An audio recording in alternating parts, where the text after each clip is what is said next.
কেউ উঠবেন না, যারা উঠবেন তারা মনে করবেন আল্লাহর আইন চায় না। আর আল্লাহর আইন চায় না কারা?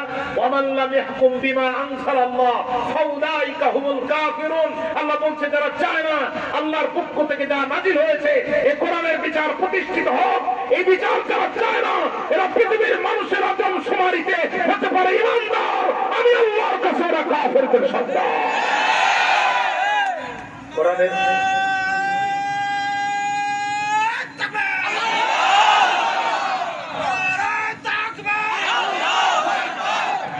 আছে না না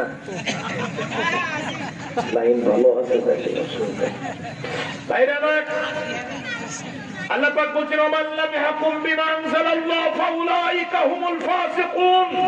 অন্য জায়গায় বলছে ফাউলাইকা হুমুজ জালিমুন।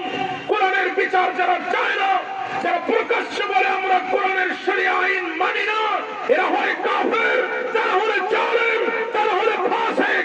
এই দিনের বাইরে এদের পরিচয় হতে পারে না। আবার এদেরকে কাফের বললে খুব মাইন্ড করে, খুব রাগ লাগে। তুমি প্রকাশ্যে আল্লাহর আইন মানো না, এ কথা বলতে তোমার লজ্জা লাগে না? তোমার কাফের বললে এত লজ্জা লাগে কেন? ঠিক না? খেয়াল করে যুগ জামানা খুব খারাপ। আগে পুলিশ গরম হতো পাবলিকের উপরে, পাবলিক এখন উল্টি গরম হয় পুলিশের উপরে, ঠিক না? এখন কি নাফসি নাফসি করতেছে, সেনাবাহিনীর অফিসাররা পর্যন্ত হ্যান্ডকাপ লেগে গেছে। কার কি হবে বলার কোন সুযোগ নাই। চোর চিন্তা করলে এই সময় চুরি করা খুব কঠিন। স্বাধীনতার পরে এত দুঃসময় আমাদের জন্য আর কখনো আসেনি। চুরি করতে যাওয়ার আগে একটু প্রস্তুতি নেওয়া লাগবে। গায়ে মাসে সরিষার তেল, এর উপরে মাসে গিরিশ, আপনার গিরিশ ধরলে স্লিপ খায়।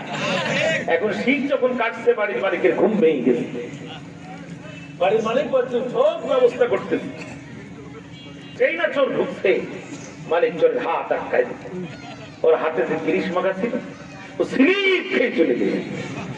বাড়ির মালিক তখন আফসোস করে বলছে চোর আর যদি নিজের হাত দিয়ে ধরে না ধরি পরের হাত দিয়ে ধরতাম, নিজের হাত দিয়ে ধরে না ধরি অন্যের হাত দিয়ে ধরতাম, তুই যেন তোর বাপও যেতে পারত না। তোর চিন্তা করলো আল্লাহ সারা জীবন চুরি করলাম, নিজের হাত কি আর পরের হাত কি তা তো কোনোদিন দেখি নেই। ধরা খাই খাবো, অন্তত পরের হাতটা একটু দেখিয়ে আসে, পরের হাতটা একটু দেখিয়ে আসে।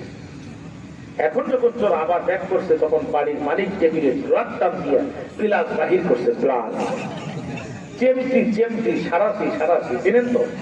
সেই না চোর ঢুকছে প্লাস আটকায়া